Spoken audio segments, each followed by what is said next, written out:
Hello, my name is Ben Wherley. I'm an associate professor at Texas A&M University and doing research in turfgrass science. And today I wanted to just share with you a little bit of the research that we're doing that involves sand capping.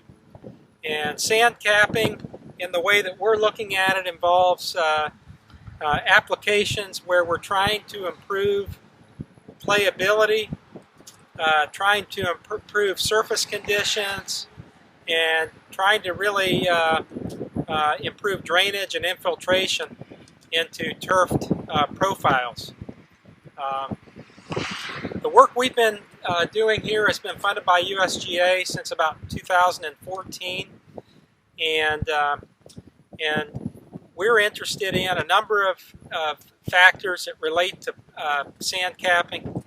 The first study that we conducted in about the first 4 years of this work involved irrigation requirements. Our treatments are composed of sand cap depths that range anywhere from 2 to 8 inches deep over top of an existing native soil. And our initial interest in sand capping was to see whether irrigation requirements between these treatments differed.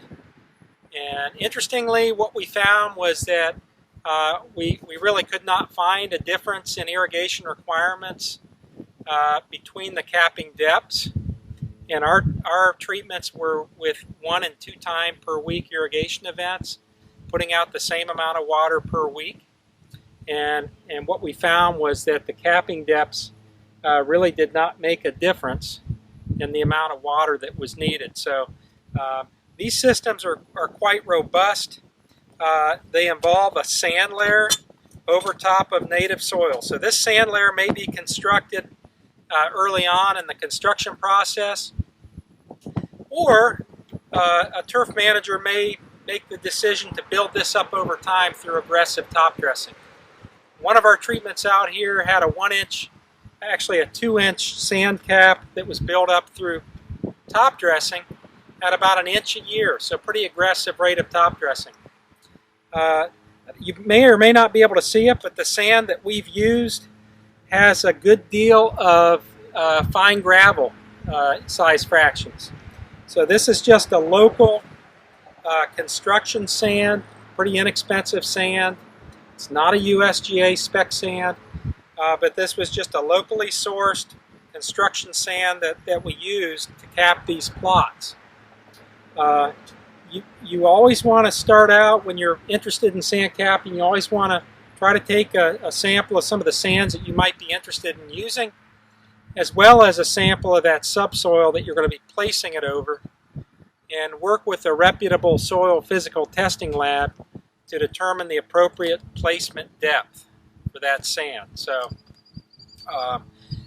more recent research that we're involved in now involves how do we manage organic matter on these plots, as well as how do we manage accumulation of sodium in the subsoil. So rooting into the subsoil is very important, okay, because this is where these plants are getting their moisture and their nutrition.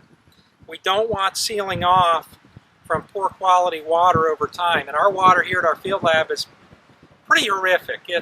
It's around 250 parts per million sodium and about 500 parts per million bicarbonate. So in many respects, we're working with water that is pretty poor quality and not all that different from recycled water characteristics. So those are some of the main issues we're focused on now, is maintaining permeability of that subsoil, and also managing organic matter accumulation and preventing hydrophobicity at the surface. So some of the longer term dynamics that we're seeing in these systems is hydrophobicity is becoming problematic on our deeper sand caps. So in our case, our 8 inch sand caps are the deepest caps that we've built.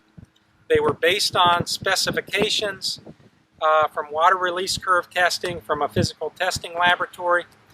But then what we did was we cut the other treatments in half. We have a 4 inch cap and a 2 inch cap. Interestingly, over time, the only treatments that we've seen hydrophobicity occurring in that upper thatch layer is with our 8-inch caps. They tend to dry out more often. They tend to be a little more vulnerable to hydrophobicity and localized dry spot. The 2-inch caps, the 4-inch caps, and those that have been top dressed over time, we've seen absolutely no hydrophobicity whatsoever. So that leads us to believe that wetting agents are going to become a lot more important the deeper the sand cap that you build. Okay, the shallower sand caps, those that are built through top dressing over time, because they do not dry out as quickly and as often, are less likely to see issues with hydrophobicity and as much of a need for wetting agents.